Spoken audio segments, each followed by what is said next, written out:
No bake cookies. No bake cookies. Yes, you heard me right. No bake cookies. They hold together. They taste just like regular cookies, only these cookies are only 2 points. So we are gonna make no bake cookies, guys. Okay, so I will melt my Brummel and Brown yogurt spread, a 1/4 cup of this. You're going to add 2 tablespoons of cocoa powder. And you're going to do a 1/2 cup of almond milk. Now, almond milk is like a point for a cup on what I do, which is the Weight Watchers.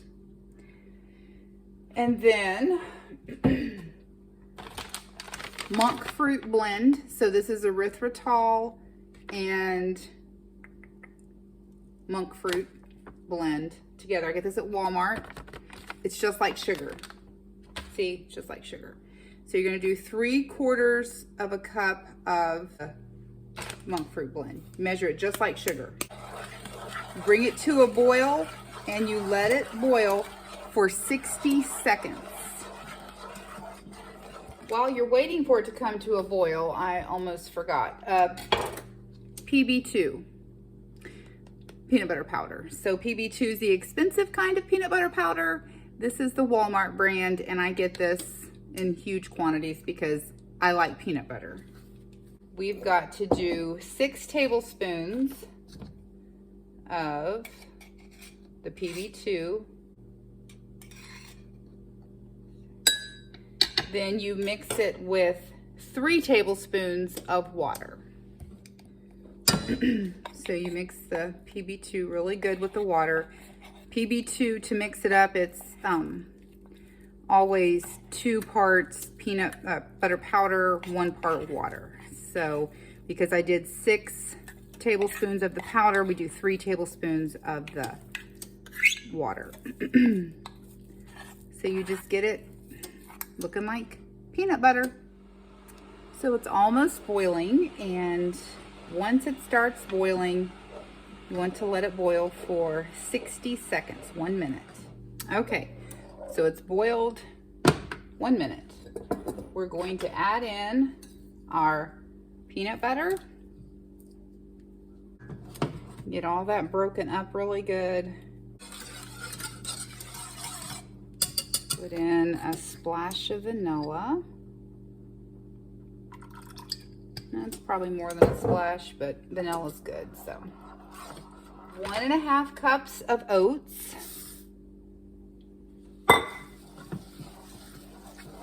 And then I do 2 more tablespoons of peanut butter dry to thicken it. So I put really good. And I'm also putting in a scoop of collagen powder because I can, and because it increases the protein content. Speaking of protein, and now, okay, so 1/16 of this recipe is 2 points. I wanted to tell you guys something too concerning protein. So something I wanted to tell you all as well about protein and carbs. So when you eat something sweet or carby, you immediately, your insulin, I mean, maybe not instantaneously, but your insulin starts getting released to help digest and or whatever it is that insulin does. Anyway, it starts releasing right away. And so you want to optimize eating with low insulin release, or slower insulin release. I'm not a doctor, not a nutritionist. I'm not claiming to know anything that they know, but all I'm saying is I've looked this up, and I kind of instinctively did it myself first, and then I looked it up to see if there's any validity to it, and apparently there is. So when you eat protein or something very fibrous, your body is less likely to have an insulin spike. And so if you eat the protein first and then you follow it with something that's carby or sweet or something like that, you're less likely to have that spike in insulin because your body's already started trying to digest the protein that you've given it or the fats or whatever. So I would recommend, another tip is to, I love hard-boiled eggs. I can eat 5 a day. I mean, I just can. Turkey sticks from Aldi's. Anything that's protein, a chicken tenderloin. If you ate like a few bites of a chicken tenderloin or an entire chicken tenderloin, which is free, before you had a dessert. So give yourself 5 minutes and then eat 2 no-bake cookies or a piece of pumpkin pie. You know, as long as that pumpkin pie is not like, you can do the real thing every once in a while, but if you don't need to, because you can make it just as good. But what I'm saying is, eat your protein first, put that in your mouth first, then put the carb in your mouth. You will, after you eat the protein, put the carb in, and then you will have less of an insulin spike when you start digesting it. So that is a tip you can use that might help. You know, sometimes just the order that you eat your food in makes a big difference. If you eat dessert first and then you have your meat, your insulin's already up. So the meat helps slow it down a little bit, but I would rather have the meat there first, because anything I can do to make it easier, and you just kind of get into a habit of it. It's not like you have to just make yourself remember, you have, you know, until you get in the habit of it, you know, but you have to keep things on hand too that are high in protein and low in carbs for you to eat before you eat the carborific stuff. So here are the no-bake cookies, and they are wonderful. There's only 13 on this tray, but 1/16 of the recipe, it's about 2 tablespoons per cookie. I got one really big, that one's kind of big.